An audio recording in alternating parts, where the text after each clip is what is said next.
92 première. Attendez une seconde. Julius Evola, en Italie et ailleurs, vous êtes connu surtout comme l'auteur de nombreux livres de métaphysique, de sciences spirituelles, d'orientalisme et de critique à la civilisation. Il y en a au moins 5 qui ont été traduits en français. Par exemple, votre ouvrage majeur, tout au moins quant au public, c'est-à-dire La métaphysique du sexe, qui est publié en France, et va paraître bientôt Révolte contre le monde moderne. Mais dans la période entre 1917 et 1925, vous avez fait aussi de la peinture et de la poésie, et vous avez participé au mouvement de l'art d'avant-garde, au futurisme et au dadaïsme. Et vous êtes considéré comme le principal représentant et théoricien du dadaïsme en Italie. Pouvez-vous nous préciser votre position par rapport au futurisme et au dadaïsme? Eh bien, pour nous en Italie, c'était naturel de s'intéresser au futurisme parce que c'était l'unique courant vraiment d'avant-garde en Italie. Mais je n'ai jamais donné une adhésion formelle au futurisme. Mes rapports avec le futurisme ont été assez superficiels. Par contre, mon nom, vous l'avez trouvé dans la liste des présidents du mouvement Dada que Tristan Tzara a dressé en 1921. Bien que j'ai exposé des tableaux et des dessins dans des expositions futuristes, et j'étais l'ami de Balla, le peintre Balla, et aussi de Severini, notre peintre futuriste. Marinetti, en tant que personne, ne m'était pas du tout sympathique. Comment était Marinetti comme homme? Est-ce que vous pouvez l'évoquer brièvement? Très violent, très sensuel, très spontané, trop spontané. Et j'étais en train de vous dire que ce que je n'aimais pas dans le futurisme, c'était justement cette allure un peu prépotente, envahissante.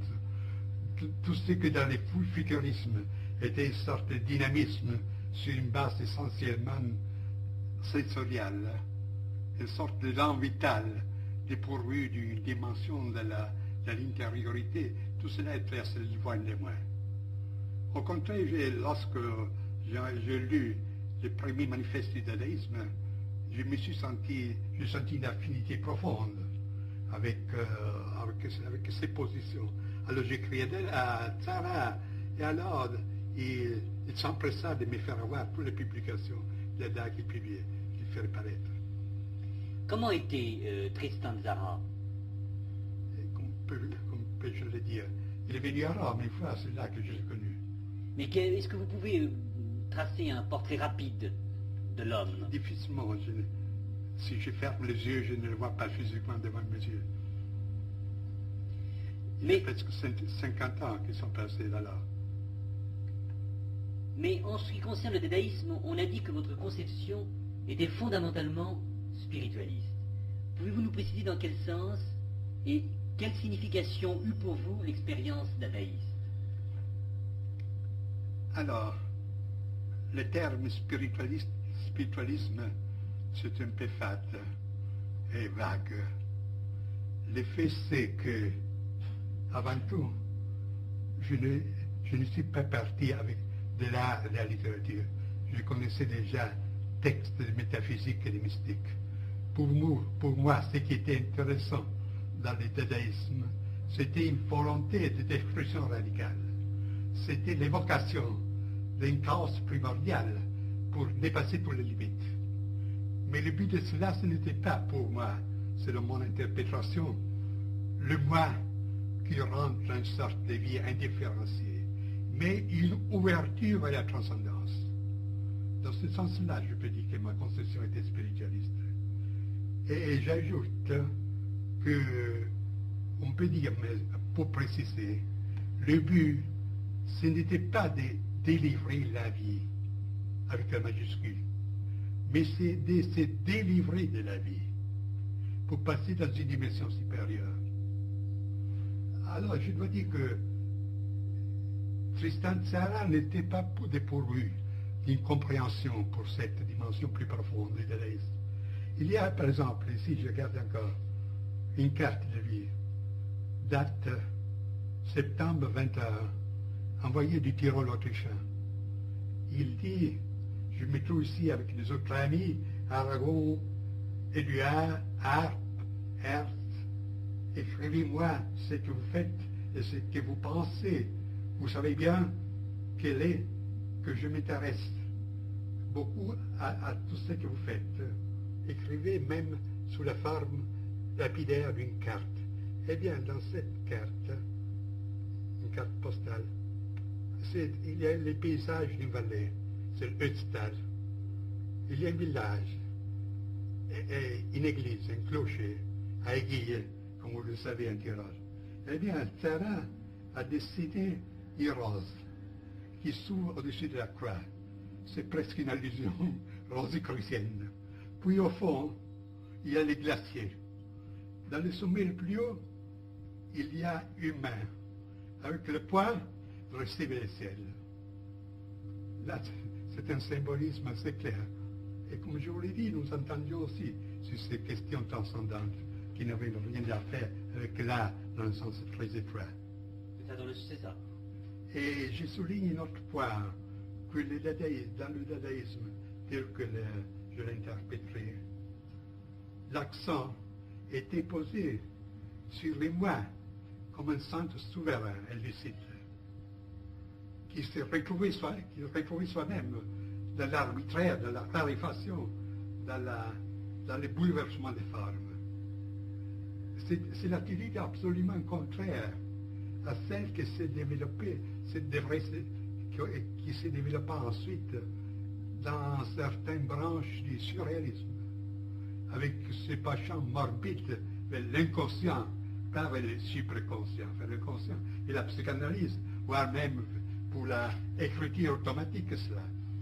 Et je crois que c'est assez pour dire. Non, mais justement, quelle était votre position vis-à-vis du surréalisme? Alors, je ne le suis pas trop parce que le surréalisme s'est développé là que j'ai abandonné ce mouvement. En fait, de l'art, c'est développé après le 1923, que c'est la date où j'ai... Mais je vais vous poser encore une ou deux questions rapides. Mais quel a été l'accueil, en général, de l'Italie au mouvement dadaïste? Alors, je vais le dire, si vous me faites la question générale de mon activité en Italie, je vais répondre aussi à cela.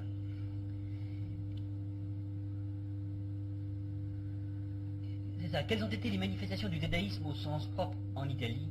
En particulier, quelle a été votre contribution personnelle au dadaïsme? Voilà, alors je peux répondre aussi à ce que vous veniez de dire avant. Et il faut souligner qu'il n'y a pas eu un mouvement dadaïste au sens propre en Italie. Il y a eu des manifestations singulières. À Mantoue, il y avait un petit groupe avec Cantarelli et Fiozzi qui avaient publié une petite revue appelée Bleu, où aussi des dadaïstes collaboraient. Mais j'ai su de cette revue par le truchement de Tzara. Ensuite, j'ai donné aussi ma collaboration. Mais de cette revue ne sont parus que trois numéros. Et pour tout le reste, moi, personnellement, j'ai fait une exposition en 1922 en Italie et aussi en Allemagne, dans la galerie Der Sturm de Herbert Walden, avec 60 pièces, dessins et peintures. En 1923, j'ai fait une exposition collective avec Fiozzi et Caldarelli en Italie, dans la galerie d'arte moderne du Bragagne.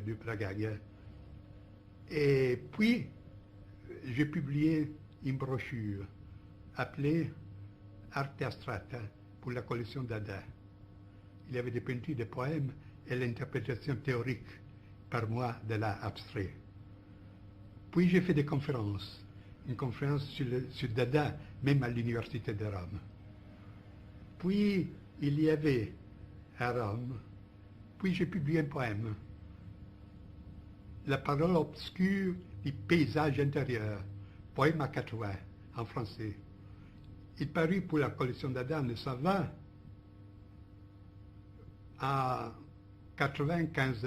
19 exemplaires. Ces poèmes ont été réédités récemment par l'éditeur Cheivillers de Milan. Au-dessous d'une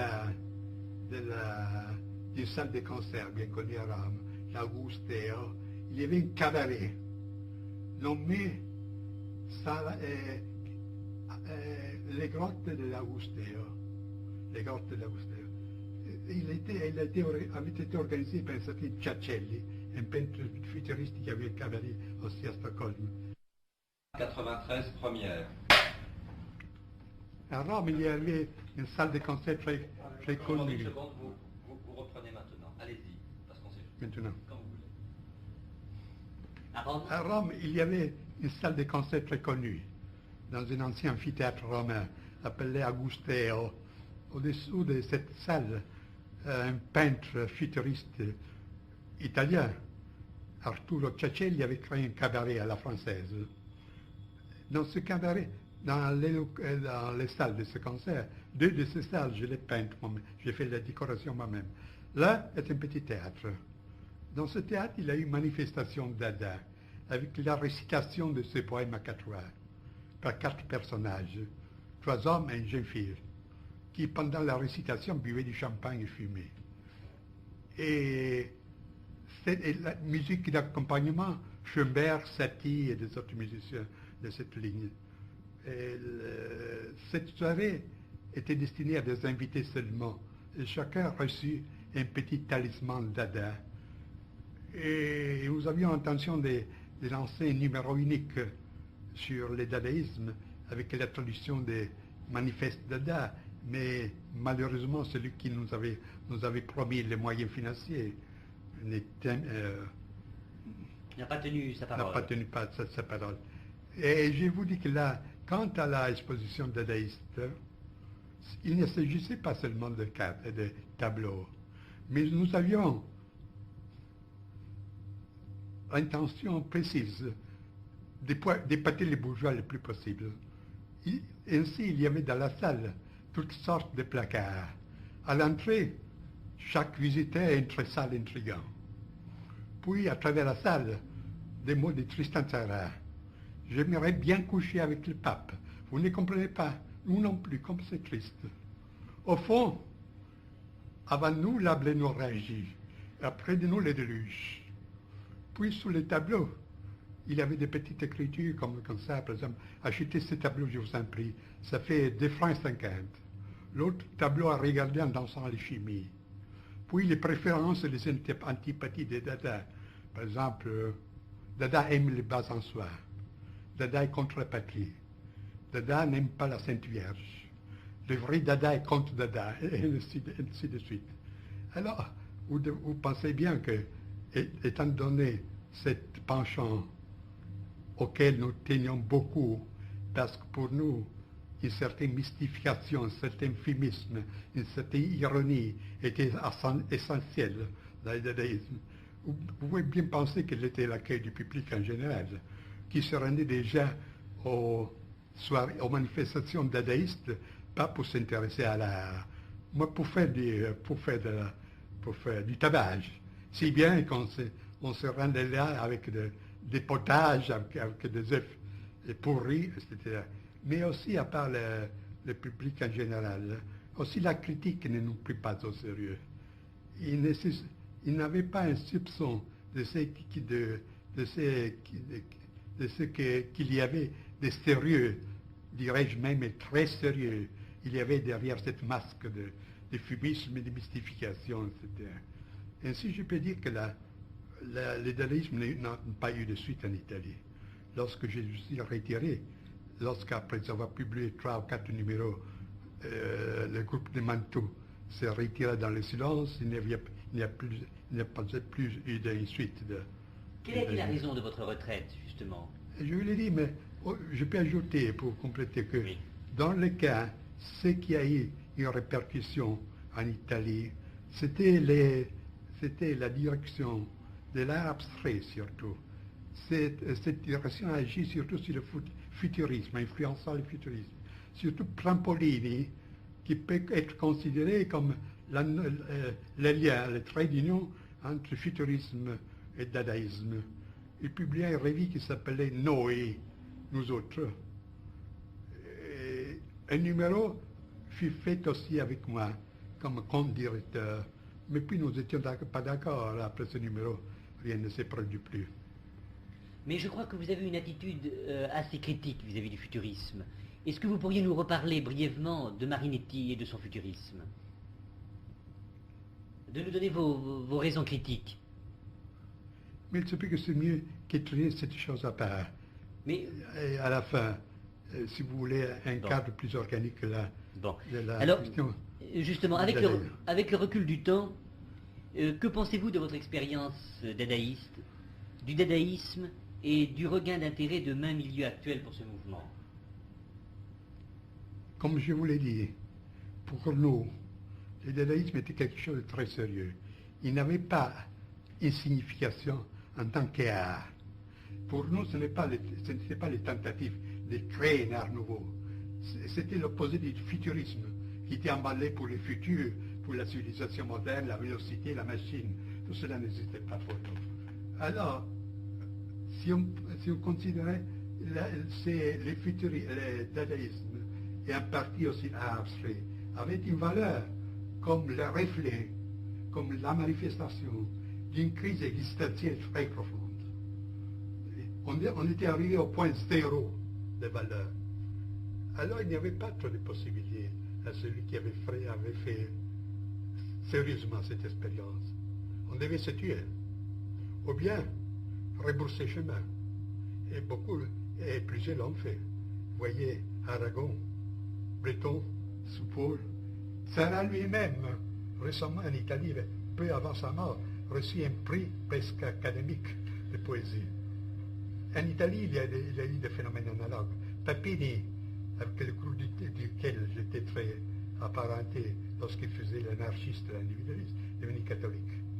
Aldengo Soffici, qui est un peintre bien connu, qui s'occupait d'expressionnisme, de cubisme et de futurisme, devint traditionnaliste au sens très étroit de la mort.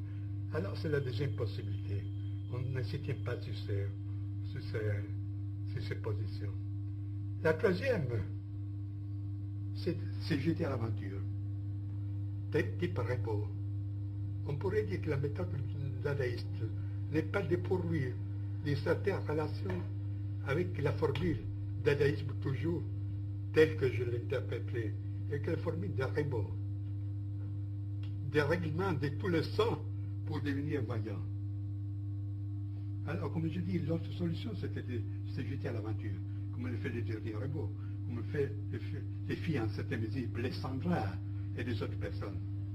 Enfin, il y avait l'autre possibilité, la positive. Étant donné que l'essor, presque inconscient, mais réel, de tout ce mouvement, était une volonté de libération, de transcendance. Poser un limite à cette expérience et chercher de se frayer un chemin vers des autres domaines où cette soif aurait pu être satisfaite. C'est ce que je fais dans ce temps-là. Après un moment de crise très grave à laquelle c'était un miracle, si j'ai survécu à cette crise, je sais, puisque le fond existentiel qui avait justifié mon expérience dadaïste n'existait plus, il n'y a plus aucune raison de m'occuper de cette chose. Et je suis passé à mon activité, cette activité pour laquelle je suis aujourd'hui essentiellement connu.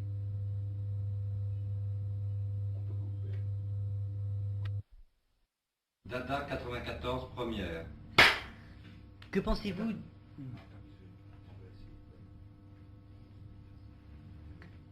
du regain d'intérêt de nombreux milieux actuels vis-à-vis du mouvement dadaïste? À ces propos, je suis très rêveur. Parce que, selon mon interprétation, le dadaïsme constitue une limite. Il n'y avait pas quelque chose au-delà du dadaïsme. Et je vous signaler les possibilités presque tragiques qui s'étaient présentées à ceux qui ont vécu profondément cette expérience. Alors, aujourd'hui, on peut s'intéresser au point de vue historique du dadaïsme, mais que la nouvelle génération puisse en tirer quelque chose de positif est absolument exclu. Le dadaïsme ne porterait pas un pas davantage, plus avant, dans les problèmes qu'il va résoudre. Et puis, je ne prends pas trop au sérieux tous ces contestataires, tous ceux qui proclament une révolte aujourd'hui, parce que c'est de la simple agitation. Il manque un point positif de repère, absolument. Il se peut qu'ils savent ce qu'ils n'aiment pas, mais ils ne savent absolument pas ce qu'ils veulent, au point de vue positif. J'ai écrit une fois qu'il ressemble à des guêpes renfermées dans une bouteille de verre, qui d'une manière frénétique se jettent contre les parois. Mais ça ne produit absolument rien. Alors, si je vous l'ai dit, si j'ai dit que selon mon interprétation, le dadaïsme était une limite, il n'y a rien à reprendre aujourd'hui. Il n'y a que le regarder ce qu'il était. Il se peut que c'est la dimension d'une crise intérieure profonde qui était le sous-fond du dadaïsme, que cette situation se présente aujourd'hui de nouveau. Mais le dadaïsme ne lui proposerait rien de positif. Il y a un peu de différence de la question de l'art abstrait, parce que vous savez qu'un courant du dadaïsme a donné lieu à l'art abstrait, à côté du surréalisme. Alors, je l'ai dit avant, c'est art abstrait a eu une tradition, a eu une continuation. Mais j'ai souligné souvent la différence essentielle entre l'art abstrait d'alors et celle d'aujourd'hui. Encore une fois, l'art abstrait d'alors est intéressante par son fond, pas artistique, mais je répète, existentiel, comme expression d'un certain état d'âme critique. C'est souvent aujourd'hui n'existe absolument plus. L'art abstrait n'est que de l'art. Je dis même, c'est une manière, une convention. Alors c'est le même 30 de tout. Il n'y a rien d'intéressant, selon mon point de vue spécial. Pour ceux qui s'intéressent uniquement à la littérature, à l'art en tant que tel, la question se pose autrement, mais ce n'est pas là le point de vue que je peux énoncer, auquel je me peux rapporter pour un jugement. Je voudrais revenir pour quelques minutes en arrière, c'est-à-dire vous demander s'il y avait un aspect politique dans le futurisme. Eh, absolument. Avant la guerre, non. Je parle avant la Première Guerre mondiale. Il y a seulement cet activisme. Il y a ce mélange curieux. D'un côté, une sorte de vitalisme sans frein. De l'autre côté, l'exaltation du contraire, c'est-à-dire du monde de la machine, la mécanique, le monde moderne dans ses aspects les plus outrés. Et on peut dire que cette dualité contradictoire, c'est justement un caractère de l'époque moderne, parce qu'on voit qu'il y a Miller qui a dit c'est comme une forêt pétrifiée au-dedans de laquelle il simule le chaos. Alors ces forêts pétrifiées, c'est justement tout l'établissement, toute la civilisation matérielle, mécanique. Et au fond, il y avait ces forces souterraines, irrationnelles, déchaînées, qui émergent de temps en temps de façon les plus différentes. Et pour revenir à la dimension politique du futurisme, immédiatement, au commencement de la Première Guerre mondiale, le futurisme prit une allure violemment interventiste. Il était pour l'entrée de la guerre à côté des alliés d'alors. Et Marinetti était à côté de Mussolini, en bien des démonstrations d'agitation, choses comme ça. Et cette tournure était participée aussi par le groupe de Papini, auquel j'avais adhéré au commencement, parce qu'au commencement, Papini, avec sa revue La Cerba, a joué un rôle très important en Italie, parce que, pas seulement pour son attitude anticonformiste, mais aussi parce qu'il a fait connaître des auteurs des courants d'avant-garde internationaux qui étaient presque inconnus en Italie. Alors aussi Papini participa à cette campagne politique. Et c'est une raison pour laquelle je me suis détaché de lui, d'autant plus du futurisme, parce que moi, en tant que réactionnaire, j'étais au contraire pour la triple alliance, pour la guerre de l'Italie à côté des puissances centrales contre la démocratie, bien qu'aujourd'hui ce n'est pas très agréable qu'entendre ces choses, mais c'est un point de vue hier comme aujourd'hui. Et après la guerre, Mussolini côtoya, Marinetti côtoya tous ces mouvements du fascisme activiste, en participant parfois. Il y avait des rues, je me rappelle que j'avais organisé une manifestation d'art moderne, où aussi Marinetti avait été invité, et des autres comme Luciano Fulgo, des autres, sans qu'on aurait parlé de ça. On lui parlait de cela. Marinetti a commencé tout d'un coup à parler des politiques, à faire des attaques contre le gouvernement alors pré-fasciste, si bien que la police entra et fit un tabac pour ces choses. Et puis lorsque le fascisme triompha, le futurisme eut une place officielle dans le régime fasciste, qu'il l'appuya dans des manières diverses, lui donnait de l'argent. Lui a été nommé membre de l'Accademia d'Italia, qui est le pendant de l'Académie française.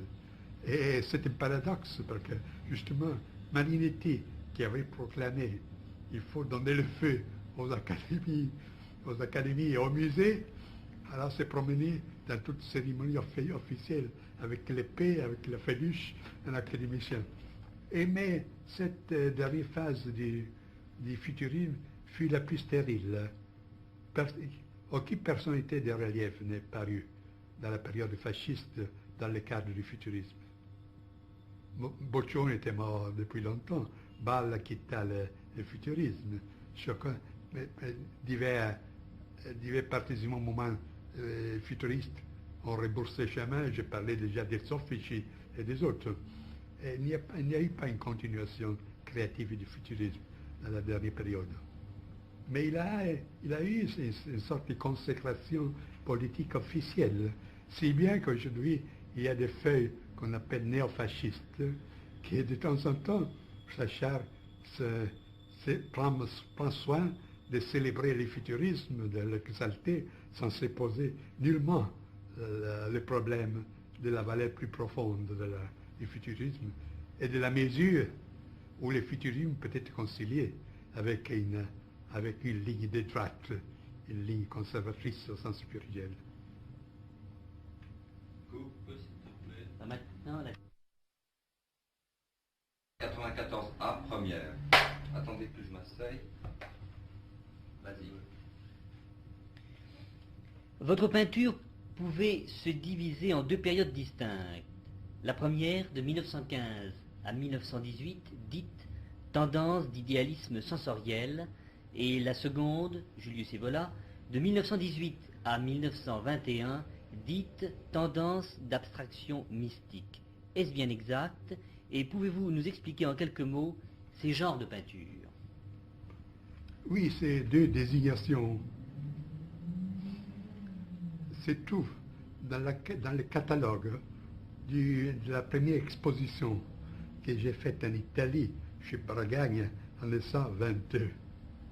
Alors, les tableaux que j'avais exposés, presque 70 pièces, étaient divisés dans ces deux catégories. Mais ce sont des désignations un peu baroques et sophistiquées.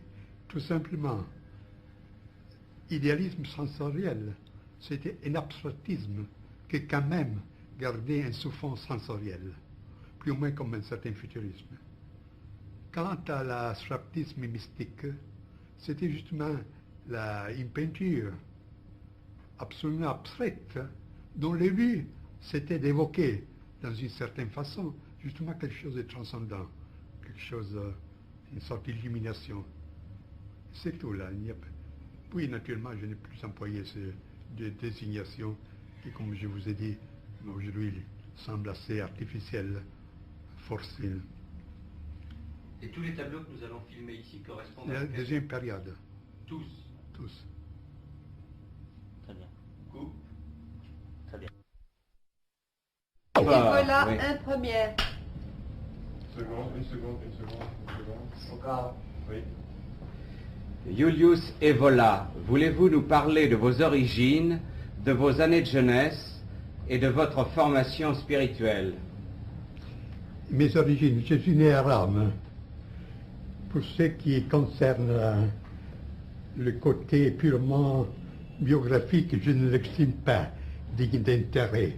Pour ce qui est ma formation intellectuelle, mes études officielles ont été des mathématiques. Dans le même temps, depuis ma jeunesse, je me suis intéressé des philosophies, des auteurs mystiques, ensuite de l'histoire des religions, d'orientalisme en particulier, et enfin de tout ce qui se rapporte aux doctrines traditionnelles, sur la base de laquelle j'ai entrepris une critique de la civilisation actuelle. Et enfin, un des derniers sujets auxquels je me suis consacré, c'était la sexologie, correspondant à cet ouvrage qui a été publié aussi en français, Métaphysique du sexe. Nous savons que vous avez participé dans votre jeunesse au mouvement d'avant-garde. Quels ont été dans cette période vos rapports avec le futurisme et avec Dada? Un rapport avec le futurisme s'imposait par lui-même, parce qu'en Italie n'existait que le futurisme comme art d'avant-garde. Et j'ai connu Marinetti et des autres exponents du mouvement futuriste.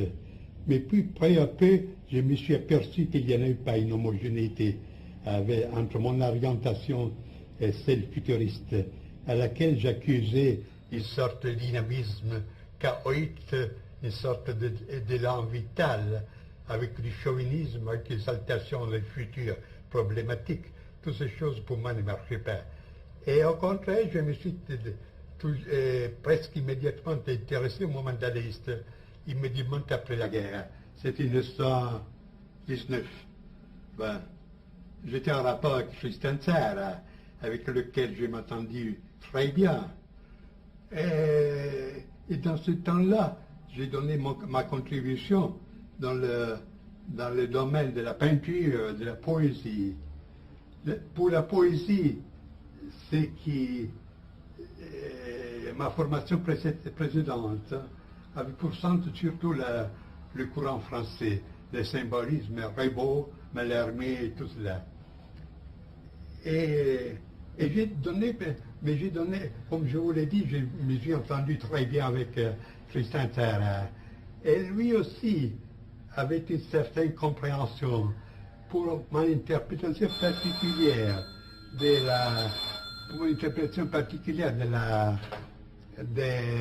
du dadaïsme. Pas seulement comme un moment artistique, mais bien comme la fin de tout art, comme le passage dans un plan où l'intérêt principal, c'était une sorte de délivrance absolue. Et ce côté, dirais-je, mystique du dadaïsme, j'ai souligné aussi dans des conférences que j'ai faites ici en Italie. Et j'ai trouvé une compréhension aussi chez Tzara. C'est un côté de Tzara qui est peu connu, celui-ci. Nous savons...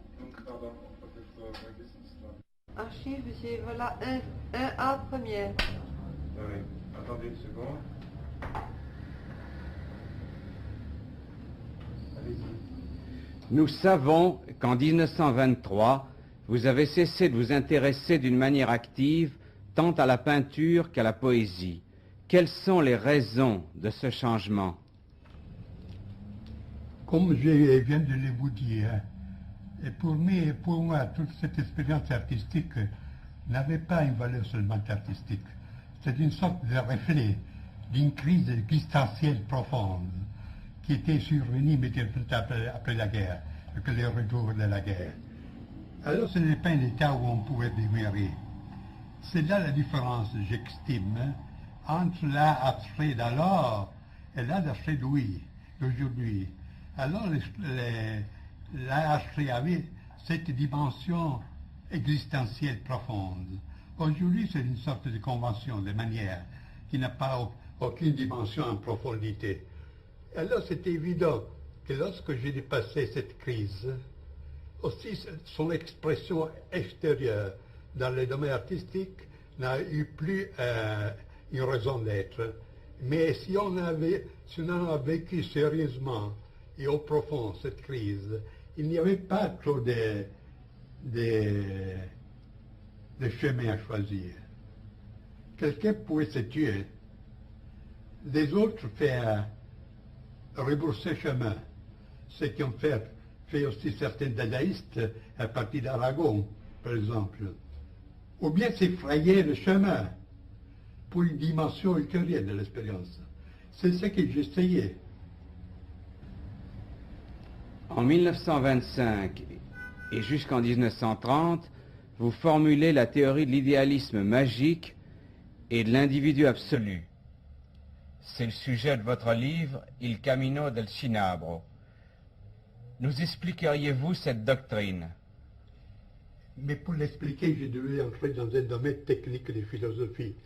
Je peux dire en résumé que cette doctrine, c'était une synthèse entre l'idéalisme absolu de la ligne des successeurs de Kant, Schelling, Fichte, etc., de l'existentialisme avant la lettre, avec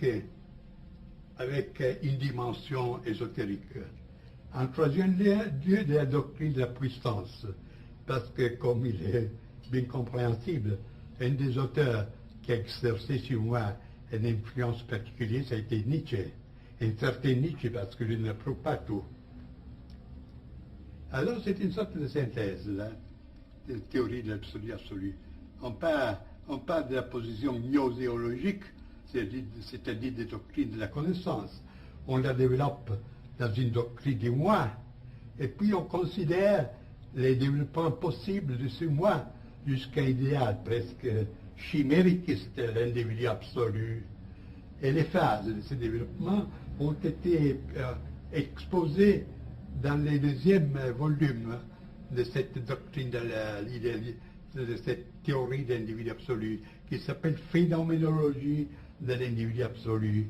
Le mot est permis phénoménologie et apprendre dans le même sens de Hegel, phénoménologie de Geistes, phénoménologie de l'esprit, pas dans le sens d'un recueil de phénomènes plus ou moins.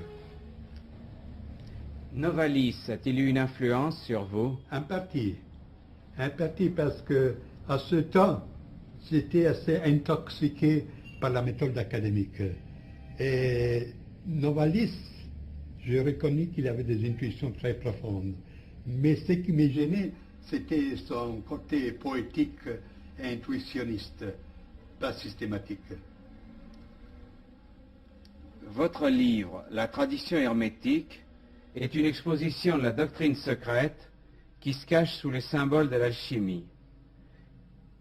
Est-ce qu'elle a des rapports avec les enseignements que vous avez exposés dans un autre livre, également traduit en français, La doctrine de l'éveil? Non, il y a une différence.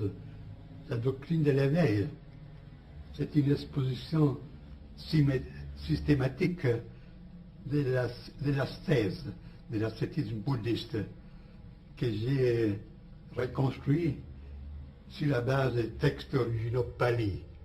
Si bien que la traduction anglaise de ce livre était recommandée par la Pali Society de Londres, qui est l'autorité la plus reconnue dans cette branche. Et alors, ce livre est considéré comme un classique sur des études sur le bouddhisme, bien que ces thèses pour la mentalité commune, pour une culture moyenne, sont révolutionnaires, parce que je considère comme un malentendu, ou bien comme une déformation, la conception du bouddhisme comme cette vision de la vie qui considère seulement le monde comme souffrance et le nirvana comme une sorte d'évasion plus ou moins dans le néant pour s'échapper à cette douleur. Je démontre au contraire, toujours sur l'appui des textes, parce que Dans chaque page, vous trouvez des citations de toutes sortes. Au commencement, le bouddhisme était une doctrine initiatique. Que le vrai sens de cette doctrine et de cette ascèse qui a une allure toute particulière, c'est-à-dire, dirais-je, scientifique, parce qu'il n'avait pas de présuppositions religieuses ou morales, alors que le but ultime de cette discipline, c'était la réalisation de l'inconditionné. Le vrai nirvana, c'est l'inconditionné, que le bouddhisme pose au-delà même du royaume de Dieu. Archive, monsieur, voilà 2 premières. Attendez une petite seconde. Au cas. Et quelle est la différence avec la tradition hermétique? Et comme vous venez de le dire, la tradition hermétique, c'est un livre qui est consacré à l'exposition, à l'interprétation de cette tradition secrète qui se cache sous le symbole alchimiste de métallurgie, d'opérations métallurgiques. Alors, il y a une différence fondamentale avec l'interprétation, pas au sens de l'histoire profane de la science qui a fait M. Jung, parce qu'il considère tout cela, tout ce monde alchimique, pas comme un monde matériel, des métaux et des substances matérielles, mais comme des projections de la libido, des archétypes, etc. Au contraire, j'expose ces enseignements comme un enseignement initiatique qui, comme tel, concerne les forces réelles, bien que pas physiques, et a pour but la transformation intérieure de l'homme. Alors là, il y a, je voudrais dire que ceux des livres, Doctrine de l'éveil et Doctrine tradition hermétique, indiquent 2 voies possibles. L'un, c'est d'une ascèse sèche, virile, du détachement. On réalise les noyaux, dirais-je, olympiques de l'être par les moyens du détachement absolu de tout, soit du lien terrestre, soit du lien céleste. Au contraire, la tradition hermétique a un esprit bien plus occidental, je m'aventure de le dire, c'est-à-dire a un caractère opératif. C'est une réalisation immanente, dont le but est près de ceux des grands mystères, c'est-à-dire c'est significatif que le but, que l'état ultime de la religion hermétique est signé par des symboles royaux. C'est la croix, c'est la couronne, c'est le roi, c'est l'empereur. Et ce n'est pas les couleurs blanches de la contemplation, mais c'est les couleurs rouges du feu. Alors là, c'est une tradition très intéressante au point de vue de son affinité avec l'esprit aussi de l'Occident. Et je pense que mon exposition, je dois le dire, c'est l'exposition la plus complète et plus approfondie aussi pour les comparaisons avec les autres enseignements qu'il existe sur ces sujets. Aussi Jung a éprouvé la nécessité de citer mon livre entre les systèmes, entre les expositions systématiques de l'hermétisme. Mais à votre avis, et c'est je crois une chose essentielle pour la suite de votre exposé, peut-on se détacher de soi-même? Mais c'est là la présupposition de toute doctrine ascétique, même mystique, encore davantage initiatique. Votre ouvrage, La révolte contre le monde moderne, date de 1934. Il est la base d'une révolte de droite qui, comme vous l'avez dit, se présente d'une façon bien plus radicale que toutes les contestations actuelles auxquelles vous reprochez l'importance attribuée à Herbert Marcuse. Voulez-vous vous expliquer sur ce point et nous indiquer en quelques mots la matière et l'orientation de la révolte contre le monde moderne? La révolte contre le monde moderne, c'est un livre assez gros, assez fort. Il se compose de 2 parties. L'une s'appelle Le monde de la tradition. Et je cherche de donner ce qu'on appelle en philosophie une doctrine des catégories du monde traditionnel, c'est-à-dire les formes constantes dans lesquelles se présentent à travers des différences presque indéfinies, mais qui ne cachent pas l'identité de la substance, la forme dans laquelle se présentent les structures fondamentales d'une société, c'est-à-dire à partir de la royauté, la loi, l'État, l'espace, le temps, la guerre, la relation entre les sexes, le jeu, et c'était tout cela, en puisant dans les documents les plus variés, à partir de l'Extrême-Orient jusqu'à l'Amérique précolombienne, du Moyen-Âge jusqu'à l'Antiquité méditerranéenne, etc. La deuxième partie, alors la première partie, je pourrais l'appeler morphologique. La deuxième, au contraire, c'est une sorte de philosophie de l'histoire. En partant de la préhistoire, la plus lointaine, je cherche de reconstruire ou d'interpréter, si vous le voulez, les cours de l'histoire. Cours dont la clé pour moi est l'idée d'involution et pas d'évolution. Et à ces sujets, je prends comme base non des idées personnelles, mais cette doctrine des 4 âges que vous retrouvez dans des traditions très différentes, avec une remarquable homogénéité, à partir de la doctrine hindoue des yugas jusqu'à la doctrine que Hésiode expose des 4 âges, âge de l'or, de l'argent, du bronze et du fer, jusqu'aux enseignements du même esprit nordique, etc. Et alors, sur la base de ce schéma, j'interprète les phases principales du développement, c'est-à-dire de la chute occidentale. Et la fin de cette interprétation a été presque prophétique, parce que le titre du chapitre correspondant s'appelle « Le cycle se ferme, Russie et Amérique ».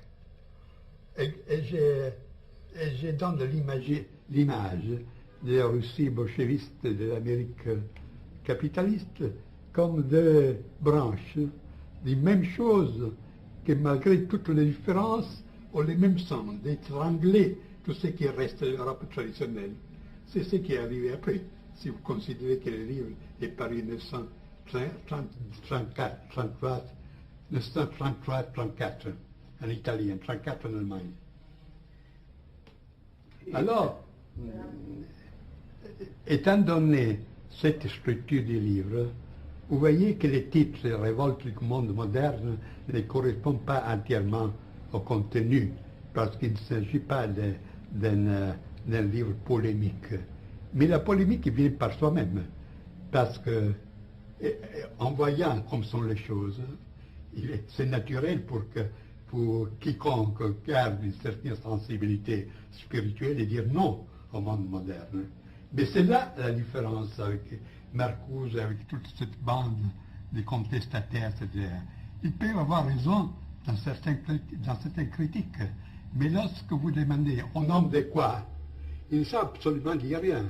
Et c'est mieux qu'ils disent rien, parce que lorsqu'on écoute Marcuse et sur les sujets de ce qu'il propose comme une société meilleure, on est terrorisé parce que sa sociologie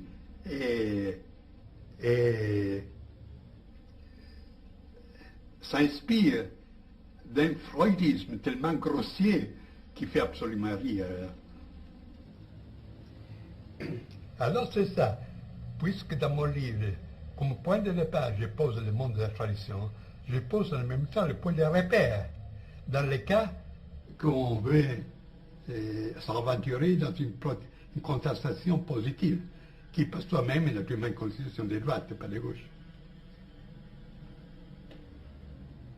À propos de la tradition, dans le sens éminent, dont vous vous considérez en Italie comme le principal théoricien, quels sont les rapports entre vos idées et celles de René Guénon, qui avait la même orientation traditionnelle et antimoderne? Bon, il y a une différence qu'en partie dépend de ce qu'on appelle l'éducation personnelle. Parce que ma constitution, ma tradition était différente de celle de Guénon. Guénon était somme toute un intellectuel. Moi, j'étais plus pour le côté actif, pour le côté action, etc. Et ces différences se projettent à une certaine mesure aussi dans les interprétations respectives que nous donnons à tout l'héritage traditionnel. Pendant que Guénon souligne surtout le rôle de la contemplation, de la connaissance, moi, je ne nie pas le rôle que connaissance et contemplation ont. Mais je dis qu'une autre voie possible, c'est celle de l'action. Et dans mes interprétations, j'ai souvent fait tomber l'accent sur la tradition, sur la création de l'action. Et par là même, et on voit la différence qui consiste dans le fait que Guénon donne la priorité à la caste sacerdotale comme dépositaire de la contemplation, pendant que moi je donne la prééminence à la tradition guerrière et royale. Archives, monsieur, voilà 3 premières.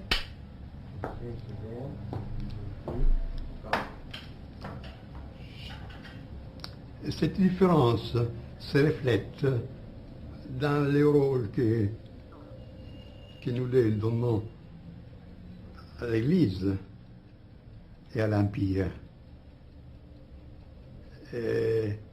Guénon estimait que si l'Occident a eu une tradition, ceci est dû à l'Église, à la tradition catholique.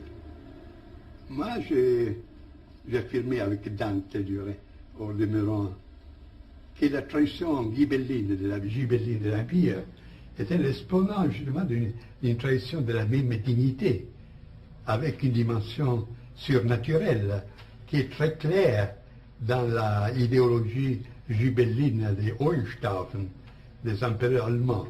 Et j'ai cherché de trouver les documents, les témoignages de cette veine secrète dans la littérature chevaleresque et surtout dans le mystère du Graal, qui pour moi c'est un mystère absolument gibelin. L'idéal suprême de cette courant, ce n'est pas le prêtre ou l'Église, mais c'est la... Alzare. 3A première. Le mystère du Graal.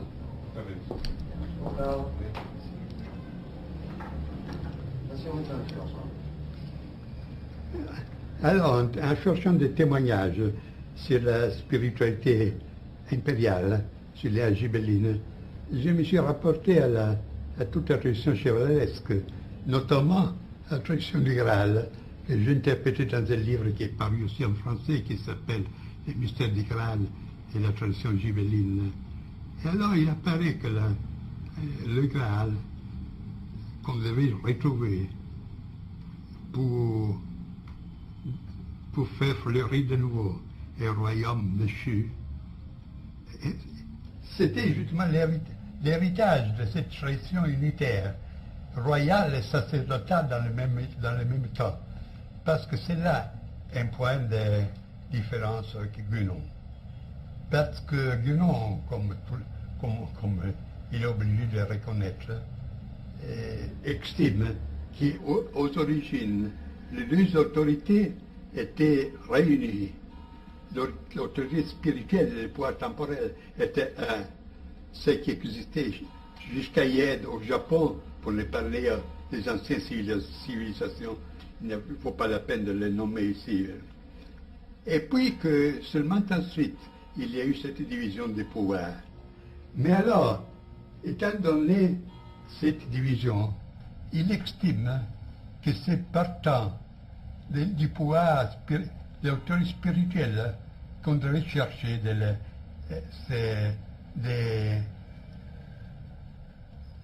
de venir à une reconstruction traditionnelle. C'est qui est arbitraire parce qu'il s'agit de des morceaux. On peut concevoir la même entreprise aussi partant de l'autre. c'est-à-dire intégration royale dans la dimension spirituelle. Et de là, il y a des différentes conséquences. Puis sur des points particuliers, je ne m'arrête pas trop parce que ça conduirait trop longtemps. Guénon estimait que l'Église catholique aujourd'hui, ce serait le point de repère, le point de repère pour un redressement traditionnel.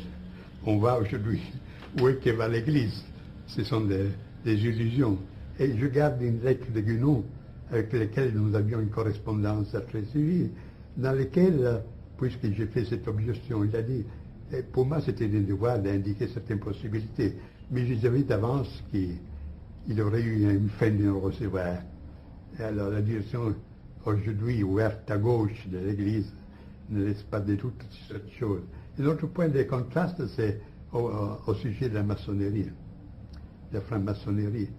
Il considère que, puisqu'il est très formaliste, que lorsqu'on organise l'organisation traditionnelle, au moins aux origines traditionnelles, garde intactes ces rites, ces cérémonies, toutes ces opérations, elle maintient sa valeur, même si au point de vue pratique, elle subit une dégénération ou bien.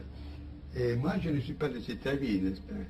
Et je ne peux pas que constater l'action dans le sens antitraditionnel, que depuis la vieille de la Révolution française jusqu'à hier, la maçonnerie comme une sorte de religion du troisième État a exercé.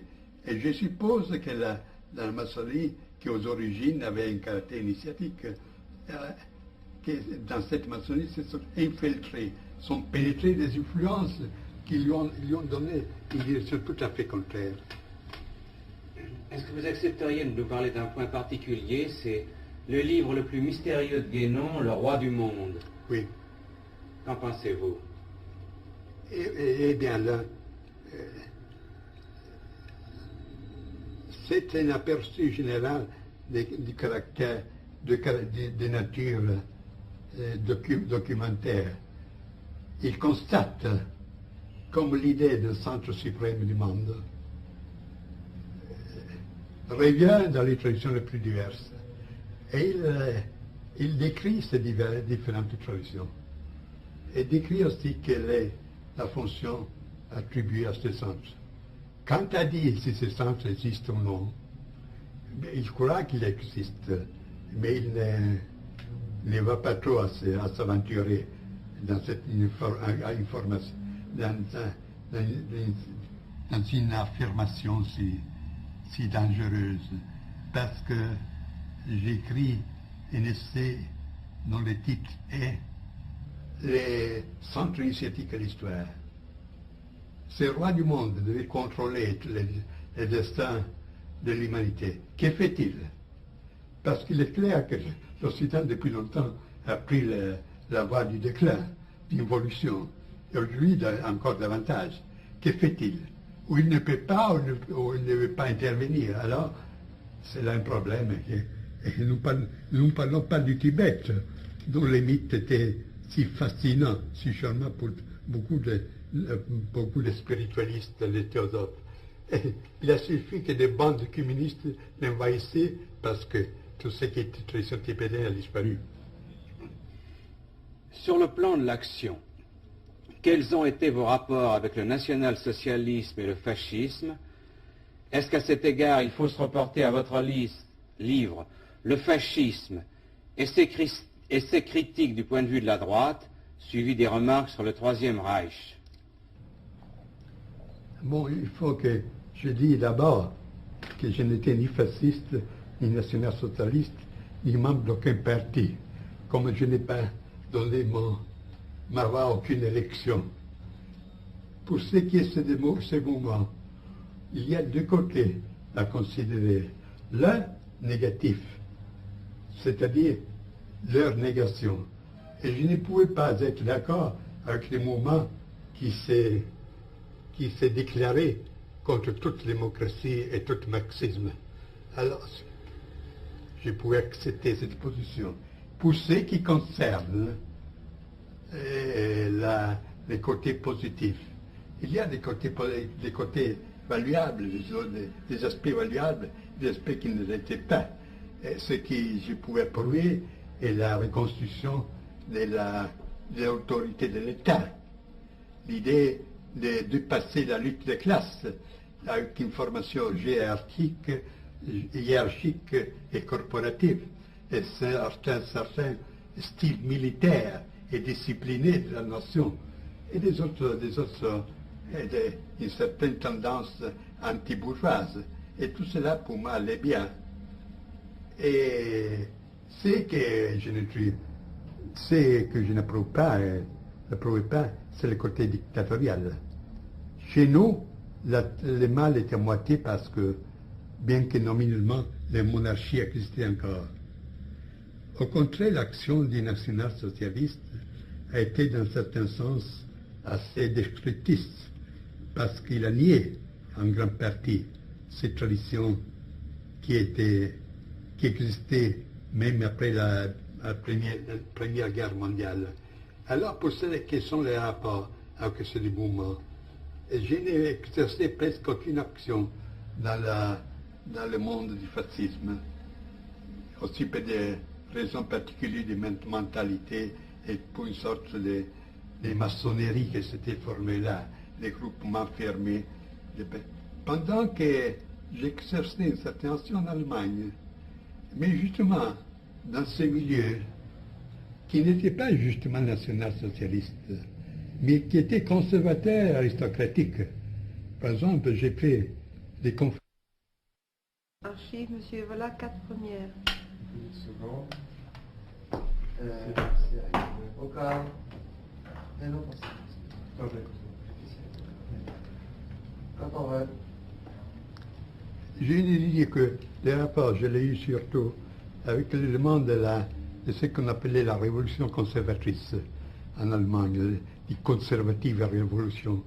Et j'étais très ami du baron von Gleichen, qui était le président du Herrenclub, du club des seigneurs de Berlin, dont le rôle est assez connu dans la période précédente. Et pas avec les mouvements nazistes en tant que tel. Pour Hitler, je n'avais aucune sympathie, parce qu'avant tout, j'ai trouvé qu'il était une type prolétarienne. En second lieu, qu'il est un type dangereux de posséder, bien très doué, d'où ses succès, etc. Et pour ce qui est de la SS, le discours est un peu différent, parce que d'habitude, on connaît de la SS seulement les aspects les plus fâcheux, camps de concentration, tout cela, Gestapo, etc. Mais il faut se rappeler que Himmler flirtait avec l'idéal d'un ordre, ce qu'on appelait, il y a aussi un livre en français, l'ordre noir.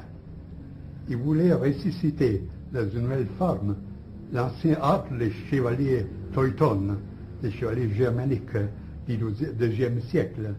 Et dans ce sens, il travaillait pour donner une certaine formation particulière des mi-spartanes et des mi-prussiennes à ces éléments choisis, éléments nouveaux, et qui demandaient aussi qu'il avait de la race et qu'il avait une formation surtout militaire aussi. Et alors, dans ce sens, puisqu'il cherchait aussi une sorte de consacration pour cet ordre, il avait intérêt aussi pour les symboles primordiaux, tout ce qui était les traditions primordiales. Et dans ce sens, il avait porté aussi l'attention à moi. Et j'ai fait des conférences à Berlin, en allemand, pour des chefs de la SS, justement sur ces domaines, sur ces camps tout à fait particuliers, ces domaines tout à fait particuliers. Et c'est là tout, je n'ai pas eu notre relation avec les Allemands. Est-ce que vous avez effectivement tenté de constituer le début de l'Ordre Noir? Qui était, lui, Himmler. Himmler l'a tenté. Et il a formé. Si ce qui a formé était à l'auteur de l'idéal, c'était notre discours, n'est-ce pas? Voulez-vous nous dire quel est votre concept de race et pourquoi vous avez été accusé par vos adversaires de racisme? Mais vous savez, racistes, fascistes, etc., ce sont des étiquettes qu'on emploie très volontiers pour quelqu'un qu'on veut liquider sans se donner la peine de connaître les idées véritables. Et pour ce qui est le problème de la race, ce serait un discours un peu long, parce qu'avant que le fascisme aussi avait pris une orientation raciste, je travaillais en Allemagne dans le sens de rectifier ce que je voulais appeler le racisme biologique et scientiste qui avait pris très pied. Et je ne pouvais faire parce que j'étais italien, parce que quelqu'un, un Allemand qui aurait fait ces propos, très probablement serait fini dans un camp de concentration.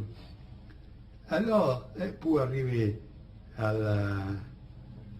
l'essentiel, je me suis occupé du racisme, mais avec l'intention de le rectifier. De là, une doctrine toute particulière de la race. C'est évident que, comme toute conception, aussi celle de la race dépend de l'idée qu'on a de l'âme.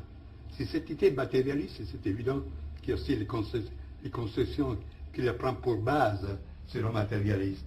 Et ce sera différent lorsque la base est différente. Alors moi, je suis parti pas par la conception biologique de l'être humain, de l'entité humaine, mais bien de la conception traditionnelle. L'homme composé par un esprit, une âme et un corps. Et alors j'ai posé le problème de la race pour toutes les éléments. Alors j'ai formulé une théorie de la race du corps qui correspond plus ou moins à l'anthropologie courante. Une théorie de la race de l'âme qui étudie la typologie des manières de réagir, des sentiments, des aspirations, tout cela. Tout cela peut avoir un style particulier qui peut être aussi caractéristique d'un certain groupe humain. Et au sommet, il y a la race de l'esprit. Ce sont les formes typiques qui peut avoir l'attitude vis-à-vis au spirituel, à la vie et à la mort en général, les surnaturels, etc. Alors, dans cette manière, j'ai présenté un tableau plus complet, plus intégral du problème de la race. Et il se peut qu'intéresse que Mussolini, dont, je le dis entre parenthèses, je n'étais pas l'éminence riche, comme on a écrit en France, mais que j'ai vu seulement dans cette occasion, a eu l'occasion de lire ce livre que j'écris en Italie, ça s'appelle Synthèse de la doctrine de la race, avec ses différenciations. Et il était enchanté, au point qu'il voulait en faire la base pour une action particulière dans laquelle l'Italie aurait été jugée active vis-à-vis de l'Allemagne, pour la supériorité, les caractères plus complexes de cette thèse. Et c'est là la première occasion que j'ai vu Mussolini, lorsque la guerre avait déjà commencé. Alors tout se raconta, pour moi, éminence riche, Mussolini, etc., ce sont de la fantaisie pure. J'ajoute que le racisme, ce n'est pas un synonyme d'antisémitisme. Le problème du judaïsme, pour moi, existe. Mais on ne doit pas confondre les choses. Dans Les hommes et les ruines, vous avez avancé une doctrine qui se résume en ces mots: agissez de sorte que ce sur quoi vous ne pouvez rien ne puisse rien sur vous, et aussi chevaucher le tigre. Voulez-vous nous expliquer cette doctrine? Eh bien, il y a là, je me permets de le dire, une petite confusion, parce qu'il s'agit de deux livres très différents. L'un s'appelle Les hommes et les ruines, c'est-à-dire les hommes qui sont encore debout au milieu des ruines spirituelles et matérielles de l'époque ultime. L'autre, a le titre Chevaucher les tigres. Le premier, en un certain sens, est positif, parce que je cherche d'exposer les éléments d'une doctrine de l'État, d'une vision de la vie, d'une éthique, la critique de l'économie, pas seulement du capitalisme et du socialisme. Et c'était là le problème de la guerre occulte. Et c'était jusqu'à arriver à un chapitre final qui s'appelle l'Europe, son unité et ses conditions, où je pose les problèmes et je cherche de les résoudre selon un point de vue naturellement traditionnel. Alors ce livre a été écrit, maintenant il paraît en 3e édition, il a été écrit il y a 12 ans, dans le but de servir des points de repère par un groupement des droits italiennes. Il est inutile de remarquer, de souligner que lorsque je parle des droites, je ne parle point du tout de la droite économique, qui pour moi est une subversion telle comme les marxisme et l'autre. Il s'agit d'une droite politique aristocratique, si vous voulez, comme vous pouvez la concevoir, Metternich, Bismarck, ou si vous voulez, Borra, dans un certain sens. Alors il devait servir comme point de repère pour cette action, pour ce groupement, comme base idéologique pour ce groupement. Et je peux dire qu'après la guerre, celui-ci a été le premier livre, l'unique livre qui a exposé d'une manière systématique une doctrine antidémocratique, une doctrine aussi antisocialiste, etc. C'est l'unique chose qui existe. Maintenant, je cherche de le faire paraître en France. J'ai fait des tentatives. Et je pense que ce serait bien aussi parce on m'a dit qu'il y a assez de forces qui cherchent une orientation plus précise dans ce sens. Et chevaucher le tigre. Bien. Je vais couper.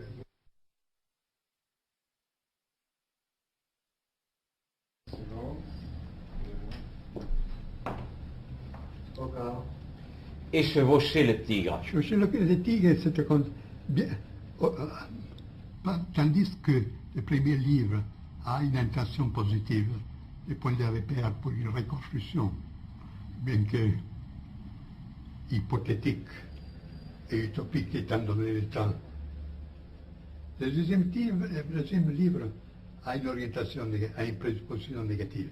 C'est-à-dire que nous sommes désormais dans une époque de dissolution complète, qu'il y a des procès en cours qui sont arrivés à une phase telle qu'on ne peut plus les arrêter.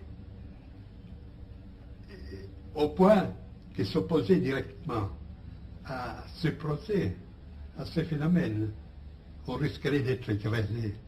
Alors il y a une autre manière de les accepter, mais lui donner une direction différente. Et c'est là la formule chevaucher le tigre. Le tigre, c'est qui est déchaîné, chevaucher et s'y mettre dessous pour attendre que l'animal se fatigue ou bien s'épuise pour prendre la parole. Et là, il y a un autre point. C'est une formule tantrique. Transformer les poisons en médecine. Et alors, dans ce livre, j'ai considéré une série de domaines.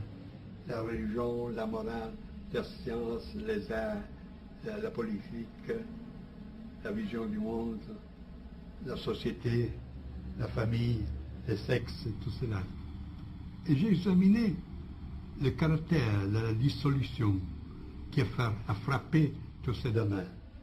Et puis j'ai indiqué de quelle manière on peut utiliser cette dissolution, pas avec un résultat négatif pour une destruction, comme c'est le cas pour la plus grande partie des personnes, mais pour un homme que j'appelle l'homme différencié, pour acquérir une libération supérieure, en détruisant de certaines formes qui, somme toute, ne sont pas les formes du monde de la tradition, mais la forme de la civilisation de la société bourgeoise, acquérir une nouvelle supérieure liberté. Alors c'est là le thème de ce deuxième livre. Vous vous êtes beaucoup occupé du sexe et surtout de la métaphysique du sexe. Un de vos ouvrages, paru en France, y a rencontré beaucoup d'intérêt. Pouvez-vous nous en parler? Du sexe, je me suis occupé assez récemment. Et ce livre a pris a eu son point de repère, avec l'intention que j'avais d'écrire une introduction au livre de Weininger, Sexe et caractère. Puis là, j'ai vu que la matière s'élargissait de manière telle que ce n'est pas possible de contenir la introduction. Alors, naturellement, en recueillant les autres matériaux, j'écris ce livre. Et on peut dire que, dans un mot, que c'est l'anti-Freud. C'est la position de Freud. On peut dire que, tandis que Freud a découvert une dimension transcendante, mais presque démoniaque du sexe, subpersonnel, je cherche de retrouver dans l'expérience du sexe une dimension transcendante au sens supérieur, qui conduit à nous. En grec, on pourrait dire anagogique, pendant que l'autre est catalogique, c'est qui conduit vers le bien. Et alors, il y a là un examen, pas seulement des formes profanes de l'amour et de l'amour sexuel, tel que presque tout le monde les connaît, pour y découvrir des, comment on dit, épirailles. Est-ce qu'il existe épirailles? Lorsque quelque chose s'entrouvre. Ah oui, une ouverture. Une ouverture un peu. C'est une sorte disons, des symptômes d'une expérience plus profonde, de laquelle même les personnes intéressées, c'est-à-dire les personnes qui s'aiment, ne s'aperçoivent pas. Ils ne s'aperçoivent pas justement là où cette dimension serait la plus importante, dans l'orgasme sexuel. Alors, il y a constaté, d'un point de vue qu'aujourd'hui on appelait phénoménologique, ces aspects d'expérience sexuelle. Je suis passé en considération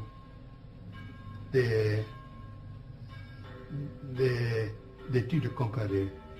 J'ai constaté comme cette dimension, dans les autres civilisations, avait toujours été reconnue. On connaît un sacrum sexual, c'est-à-dire un sacré du sexe, qui était la base, pas seulement pour les rites un peu répandus de tout le monde, mais aussi pour des pratiques assez précises, pour conduire l'expérience sexuelle à produire des phénomènes magiques, statiques et mystiques.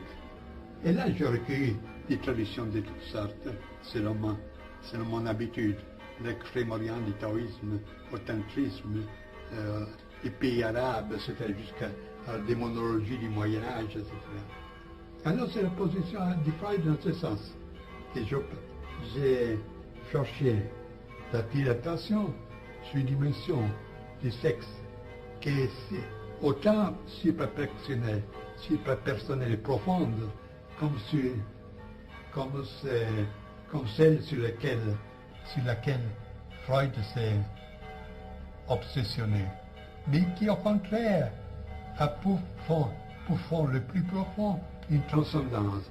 Et j'ajoute que la clé pour mon interprétation était le mythe de l'androgyne. Vous les trouvez comme on les connaît surtout en Europe. Chez Platon, le banquet, quelle est l'interprétation du sexe? C'est une impulsion confuse et irrésistible à restaurer une unité primordiale, qui était des êtres dont la puissance faisait peur même aux dieux. Dans les mythes platoniques, c'est pour ça que les dieux, on les a brisés à deux, hommes et femmes. Ainsi donc, pour vous, le sexe peut être un élément de la reconstruction. Non, de reconstruction, non. Pétitisé, c'est un domaine purement individuel. C'est-à-dire que peut-être utilisé pour chercher d'approfondir l'expérience, pour déceler et assimiler cette dimension transcendante. Et c'est évident qu'il y a une opposition précise entre la liberté sexuelle d'aujourd'hui et ces doctrines. Parce qu'aujourd'hui, nous vivons dans une sorte de démonisme du sexe, Mais c'est justement une sorte, quelque chose qui fait dépendant aux drogues. C'est des manières pour évader, pour échapper à l'angoisse existentielle. Et alors, tout finit dans des sensations plus spasmodiques et chaotiques qui ne sont absolument aucune solution du problème. Ceci, je l'ai exposé aussi dans un essai d'un de mes livres, qui n'est pas traduit en français, s'appelle L'arco et la clava, c'est-à-dire l'arc et la massue. Mais vous-même, Pardon, je vais vous appeler là. Alors, moi je vais laisser tourner quand même. Exercice première.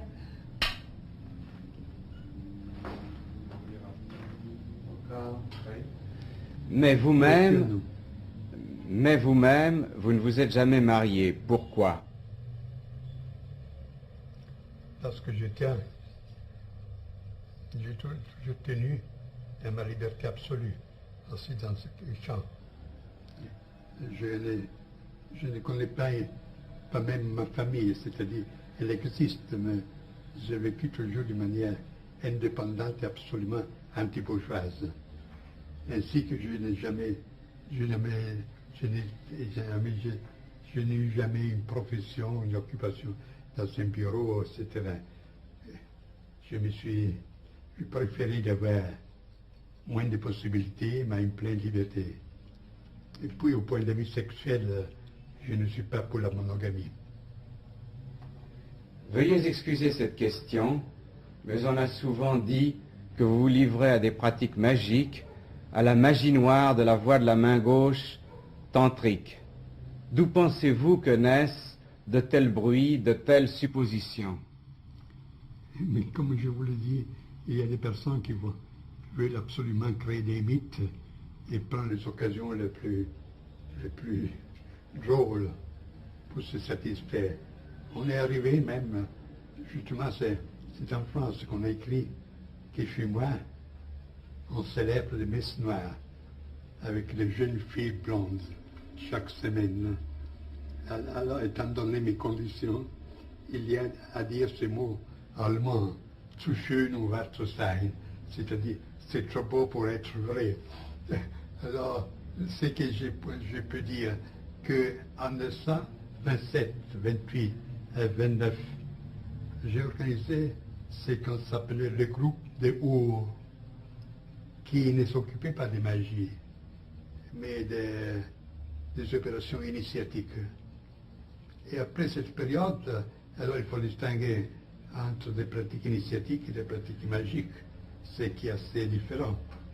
Et j'ajoute que de ce groupe de Our est né un ouvrage qui est presque unique dans son genre. Ce sont des 3 volumes qui s'appellent Introduzione alla magia, Introduction à la magie. Ce sont des monographies anonymes, parce que selon nous, ce n'est pas l'auteur qui compte, mais le sujet, avec des traductions, des commentaires.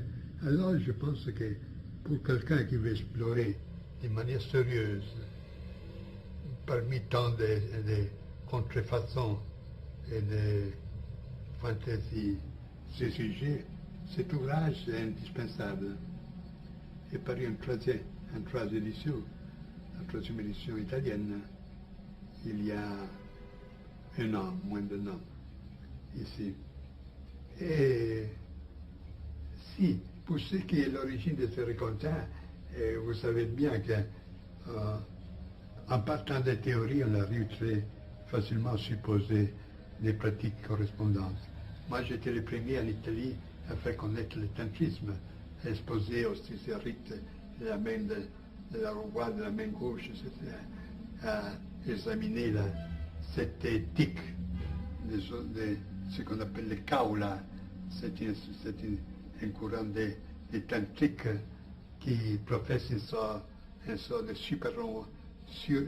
surhomonisme, une sorte de doctrine du surhomme, au-delà du bien et du mal, en se permettant toutes choses, sur la base d'une préparation ascétique. C'est là le singulier, qu'on considère l'ascétisme dans ce courant, pas pour un moyen de se détacher du monde, mais pour être libre de le vivre, sans y être pris. Et dans cette présupposition, on peut se permettre toutes choses, ce qui naturellement est assez dangereux étant donné la faiblesse humaine. Alors, à partir de ces présuppositions, de ces expositions et de la compréhension que j'ai eue pour ces doctrines, il est facile de penser que moi aussi je m'occupais de ces choses. Au moment où vous affirmez que nous traversons l'âge obscur dont parle la tradition hindoue, quel est à votre avis le remède ou les remèdes à cette dissolution de la civilisation actuelle? Réponse tout à fait négative. Il n'y a rien à faire. Selon cette doctrine de philosophie de l'histoire ou métaphysique de l'histoire, sur une base involutive dont je vous ai parlé dans les questions précédentes, nous sommes jusqu'à la fin, presque à la fin d'un procès de dissolution qui a commencé pas hier, qui ne consiste pas dans ses aspects plus ou moins indifférents, bien que fâchés de la société de consommation, technocratie et tout ça, mais qui a commencé bien en avant, avec la perte progressive de tout sens réel, du surnaturel, avec la coupure des liens qui rattachaient l'homme à ce qui est plus humain, plus que humain. Étant donné ce procès qui a commencé depuis des siècles, nous sommes arrivés presque à la phase ultime. Et c'est assez absurde de chercher d'arrêter ce procès comme arrêter une lavine. On dit lavine, la neige qui forme une avalanche. Une avalanche. J'ai fermé lorsque presque arrivé dans la vallée. Et alors, il n'y a qu'à attendre, ça se rattache un peu avec la doctrine de chevaucher les tigres, comme vous pouvez bien le comprendre. Et il n'y a que dire que ce qui est important est que cette personne s'est-il malgré tout debout pour continuer, même de manière souterraine, et avec pas des effets immédiats, la tradition. Et je reporte souvent des beaux mots d'un poète autrichien, Rilpart, qui dit « Le souhait est que ceux qui ont veillé pendant la longue nuit se rencontrent avec ceux qui arriveront dans la nouvelle aurore. » Est-ce que vous avez l'espérance de la vie éternelle? Espérance. Vous savez que dans notre doctrine, nous n'avons ni espérance ni crainte. Où on sait une chose, on ne le sait pas. Je pourrais vous dire quelles sont les vies traditionnelles sur ce sujet, mais on ne finirait plus. Ce n'est pas une chose à dire là. Vie éternelle, avant tout, il faut poser la question de la survivance. Puis distinguer les différentes sortes de survivance. Puis distinguer la survivance de l'immortalité, et ainsi de suite. Parler de la première mort, de la seconde mort. Et vous voyez que c'est un sujet très vaste que j'ai considéré dans mes livres. Et votre idée qu'il n'y a pas un autre monde, mais un seul monde avec une dimension invisible du monde, est-ce que vous appelleriez cela du nom de Dieu? Je ne comprends pas. Je veux dire, cette dimension invisible du monde, qui est dans tous vos livres, dimension surnaturelle, est-ce que vous lui donneriez le nom de Dieu?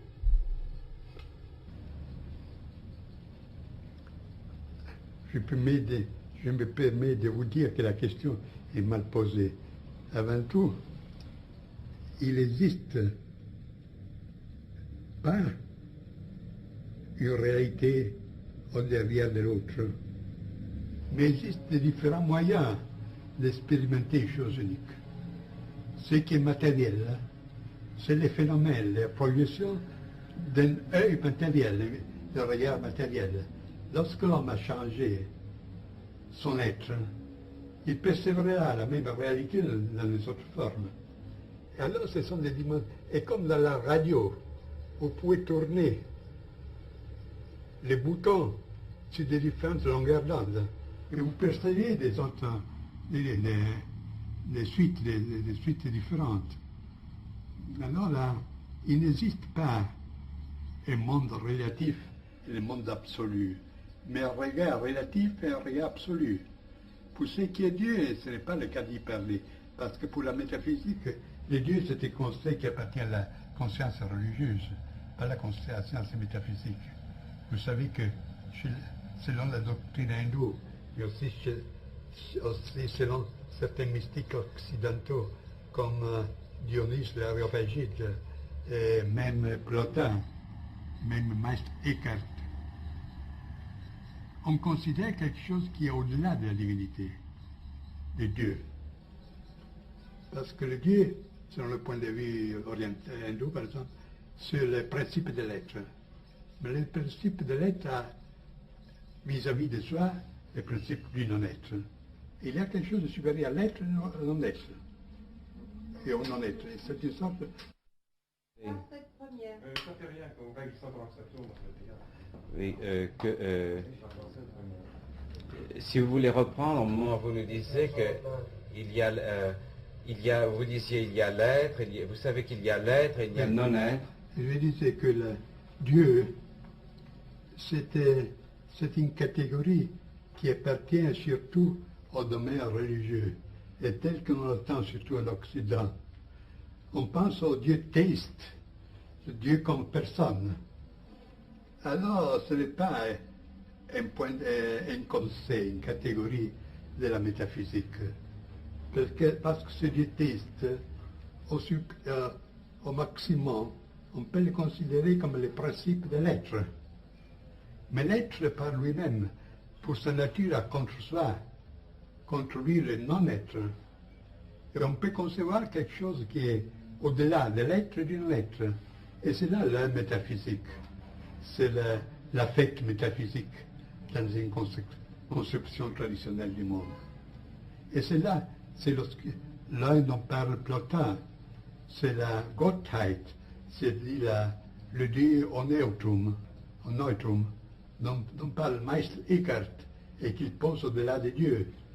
Et partout, et dans les expériences les plus profondes, même les mystiques qui côtoient les vérités de l'initiation, a été pressenti cette idée-là, qu'il y a un point de repère absolu qui dépasse qui est une sorte de sur-Dieu, quelque chose qui dépasse la conception de Dieu, surtout théiste chrétienne, qui, je voudrais ajouter, à propos de la main de la voix de la main gauche, Vamachara, en hindou, que celle-ci se rattache à une conception presque complète de la divinité. Cette divinité est exprimée dans ses formes plus populaires, dans celle qu'on a appelée la Trimurti, c'est-à-dire trois faces du divin. L'un qui est Brahma au masculin, pas au neutrum. Le deuxième, c'est Vishnu. Le troisième, c'est Shiva. Le premier Dieu, c'est-à-dire la première puissance de la divinité, c'est la création. La deuxième, c'est la conservation. Et à ça se rattache tout ce qui est dévotion, respect de l'existence, tout ce qui est créateur, etc. Le troisième, Shiva, au contraire, c'est le dieu de la destruction. Ma destruction à entendre comme transcendance.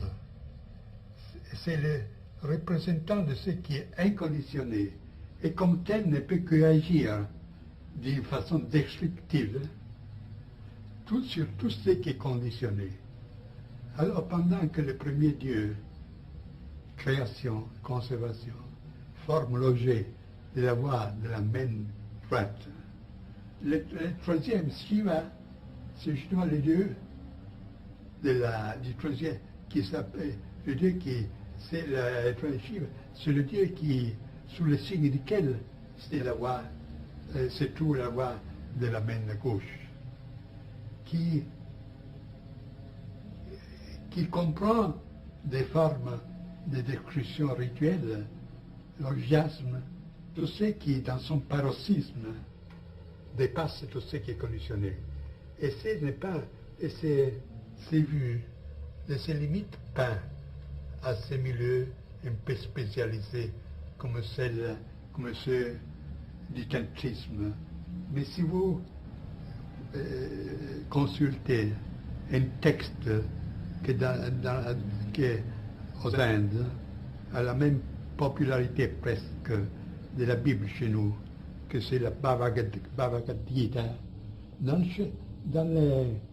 le chapitre 10e, vous trouvez justement que la forme suprême du Dieu se révèle dans sa manière épouvantable, dans sa forme épouvantable, en une force qui détruit toute chose, qui est comme un potentiel trop haut, qui fait sauter un circuit, un schéma. Et c'est intéressant que cette révélation du divin dans sa forme suprême a été accordée à un guerrier, Arjuna, lorsque au point de combattre, en voyant dans le fil de ses ennemis, aussi des parents, des amis, ne veut plus combattre. Alors le Dieu l'encourage en disant, tous ceux que tu vois sont déjà morts avant d'être nés. Tous seront transportés par la puissance destructive, parce qu'aucun est à l'auteur de la transcendance que je suis. Alors, de par peur, sois mon instrument et combat sans peur et sans souci. Je crois que c'est là la justification la plus haute, la justification sacrale la plus haute de la guerre qu'on peut trouver dans le monde traditionnel. Et pour terminer sur une note plus gaie, voudriez-vous nous raconter quelques anecdotes sur la manière futile dont parfois on vient vous questionner? Et je ne peux pas dire parce que s'il est c'est une question futile et stupide. Je ne réponds pas, je fais marcher, je pose une fin de non-recevoir. S'il s'agit de choses amusantes, je réponds avec les autres choses amusantes.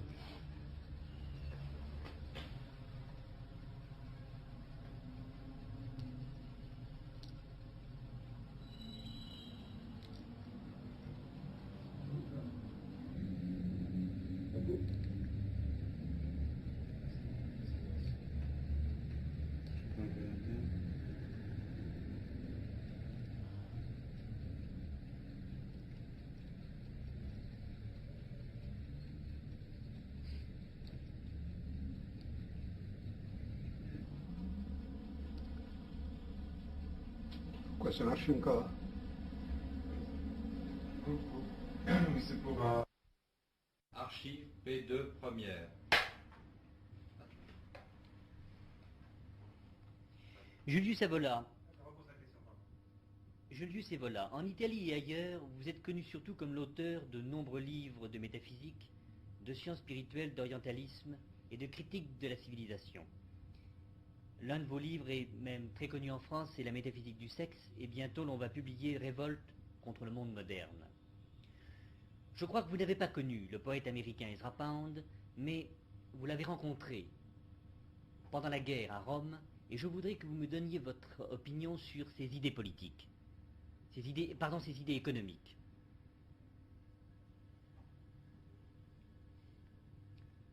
Je ne peux pas dire grand-chose, parce que vous avez parlé d'une rencontre. C'est justement d'une rencontre au sens littéral qu'il s'agit.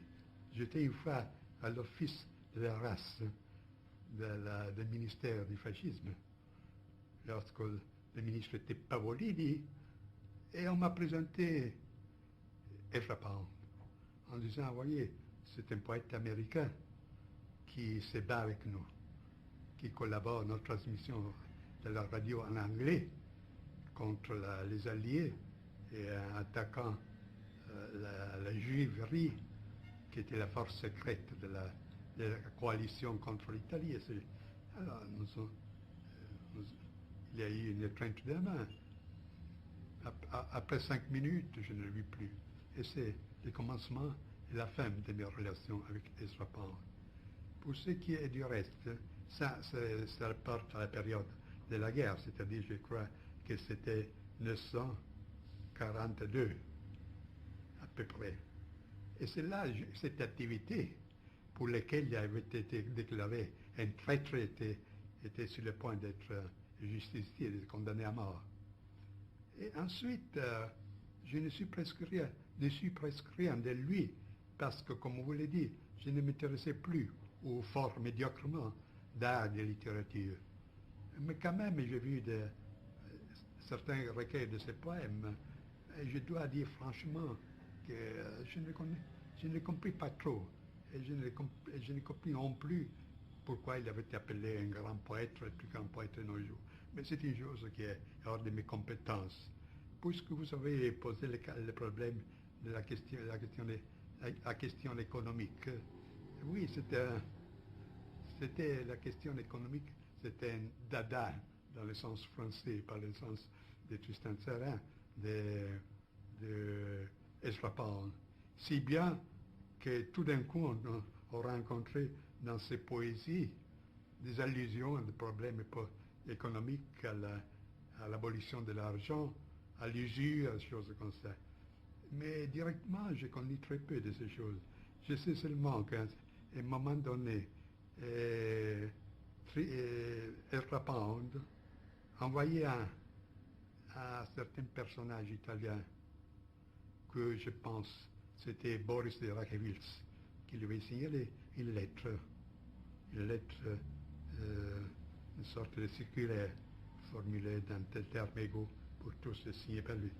Et il posait des problèmes, il posait son problème, ses points de vue sur l'économie, contre l'usure, contre l'argent liquide, etc.